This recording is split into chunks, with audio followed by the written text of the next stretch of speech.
US warships flock towards Iran. Ex-NATO commander's stark warning. Likens US military buildup to Dante's Inferno. Medieval hell meets modern warfare. Is US's Iran buildup a cause for concern?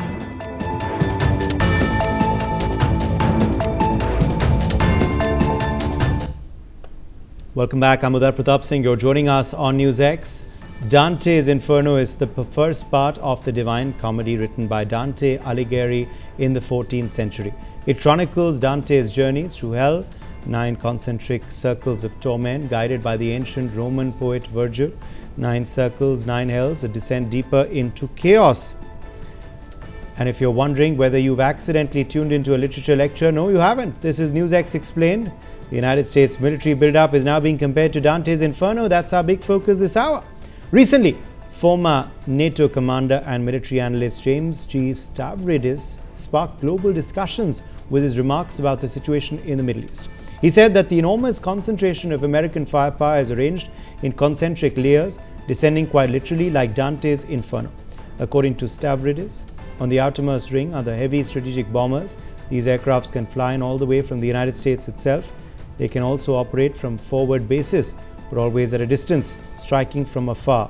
Move on one level deeper and you reach the aircraft carriers, 2 of them, one you see on your screen right now, positioned in the northern Indian Ocean. The second is expected to be stationed closer to Israel, near the Syrian coast. That gives the US 2 powerful axis of force, each carrier bringing nearly 80 combat aircrafts. These include F-35s, the most advanced fighter jets in the American arsenal, alongside large numbers of Fa-18 Hornets. And then you descend further. Here lies the strike core, the ability to launch Tomahawk cruise missiles. Add to that armed drones, cyber warfare capabilities and land-based aircrafts. At sea, the aircraft carrier USS Abraham Lincoln is operating in regional waters, accompanied by guided missile destroyers and advanced air defense systems. A second carrier group has moved into the Mediterranean, expanding Washington's strike options. Additional Patriot and THAAD missile batteries have been positioned to shield US forces from retaliation. Layer by layer, ring by ring, this is why Stavridis is invoking Dante's Inferno to describe the scale and structure of the US military buildup. Typically, President Donald Trump has assembled one of the most formidable US military postures in years. American officials say roughly 35,000 troops are now deployed across the Middle East. Hundreds of personnel have been relocated from bases in Qatar as a precaution. Stavridis' comments highlight the scale and complexity of modern military deployments. Unlike past conflicts involving a single front line, today's operations combine air, sea, cyber and unmanned technologies. The comparison has drawn attention because it suggests the current deployment is not symbolic but operationally significant. The comparison to Dante's Inferno could also be due to the gradual building of tension between the two countries. Tensions between the United States and Iran have been building for more than 4 decades, shaped by a deep history of political rupture, ideological hostility and strategic rivalry in the Middle East. The relationship fundamentally changed in 1979 when Iran's Islamic Revolution overthrew the US-backed Shah and replaced him with a theocratic regime that defined itself in opposition to American influence. The seizure of the US Embassy in Tehran and the 444-day hostage crisis hardened attitudes on both sides and marked the beginning of sustained diplomatic estrangements. Throughout the 1980s and 1990s, mistrust deepened. Washington viewed Iran as a destabilizing force in the region, accusing it of supporting militant groups and threatening US allies, particularly Israel and Gulf states. In response, the US imposed successive waves of economic sanctions aimed at limiting Iran's political reach and military capabilities. Tehran, meanwhile, pursued a strategy of regional influence through allied militia and political movements, positioning itself as a counterweight to American power. The dispute over Iran's nuclear program became a central flashpoint in the 2000s, with the US and its allies fearing that nuclear technology could be weaponized, while the 2015 Joint Comprehensive Plan of Action briefly eased tensions by placing limits on Iran's nuclear activities. The US withdrawal from the deal in 2018 reignited confrontation. Since then, tensions have been marked by military incidents, economic pressure and aggressive rhetoric.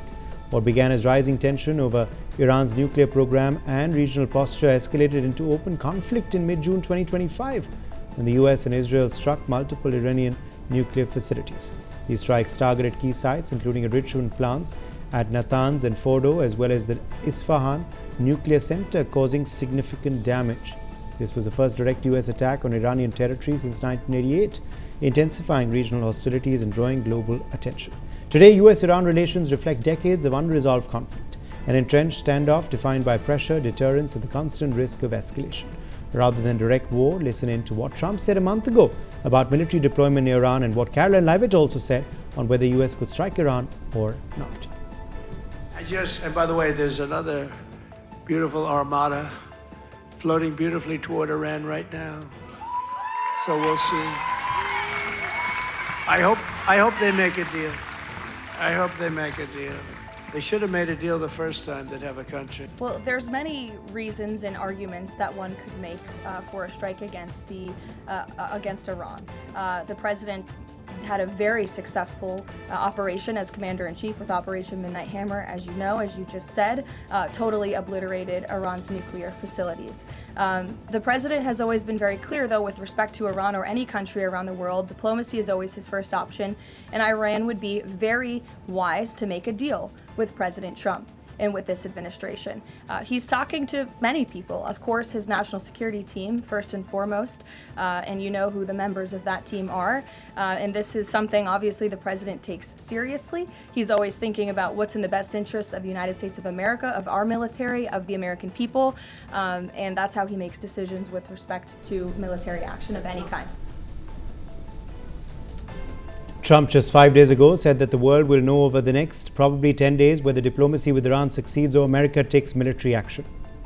Analyst Stavridis also drew comparisons of the current build-up with the 1990 Persian Gulf War due to the current scale of the American military build-up around Iran, sparking discussions what happened in the 1990 war, where in 1990 Iraqi leader Saddam Hussein ordered the invasion of Kuwait, a small strategically vital oil producer on Iraq's southern border.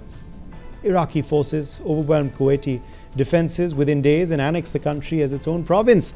This invasion immediately alarmed global powers, one because it violated sovereignty and two because there were fears that Iraq could push further into the Gulf, threatening Saudi Arabia and potentially gaining leverage over a significant share of the world's oil supply.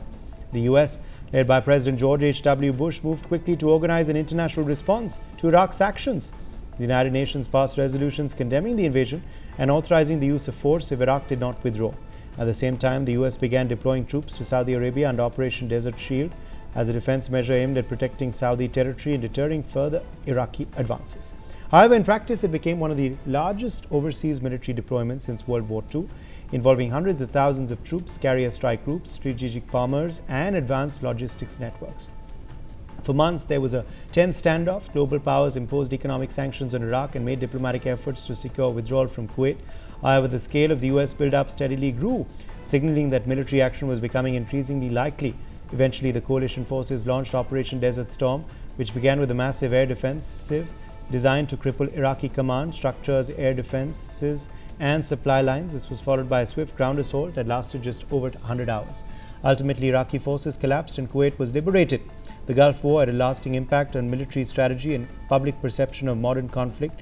It showed that large-scale troop deployments, even when initially framed as deterrence, can transition rapidly into active conflict once political decisions shift. So how valid is a comparison to the 1990 war? At a basic level, it makes some sense, but it is not exact. There are a few similarities, like in both cases, the US has shown a strong military presence with the risk for a possible escalation. But the differences are more important. In 1990, the situation was clear. Iraq had invaded Kuwait, creating an immediate reason for war. Today, there is no single trigger like that. The US-Iran conflict is more complex and has built up over many years. It involves nuclear tensions, sanctions, and proxy conflicts rather than one direct event. Iran also operates very differently from Iraq. It relies more on indirect pressure and regional allies, which make the situation harder to compare. The global environment has also changed, with more major powers shaping world politics. If tensions continue to rise, the risks may go beyond a direct confrontation. However, both Washington and Tehran have often tried to avoid full-scale war, preferring deterrence and controlled escalation. So what does all of this mean? The relationship between the US and Iran has clearly deteriorated. The military buildup has made the situation more serious. The warnings from Washington are not symbolic. They are meant to signal that certain actions could carry real consequences. However, comparisons to the Gulf War and Dante's Inferno do not automatically mean a war has been decided. In 1990, there was a clear invasion and a defined objective. Today, the situation is more about pressure and leverage. The United States is showing force, but it has not crossed into open conflict. In simple terms, the message: Behind the metaphor may not be that war is certain, but that growing US military pressure is intended to force Iran back to the negotiating table. US warships flock towards Iran. Ex-NATO commander's stark warning. Likens US military buildup to Dante's Inferno. Medieval hell meets modern warfare. Is US's Iran buildup a cause for concern?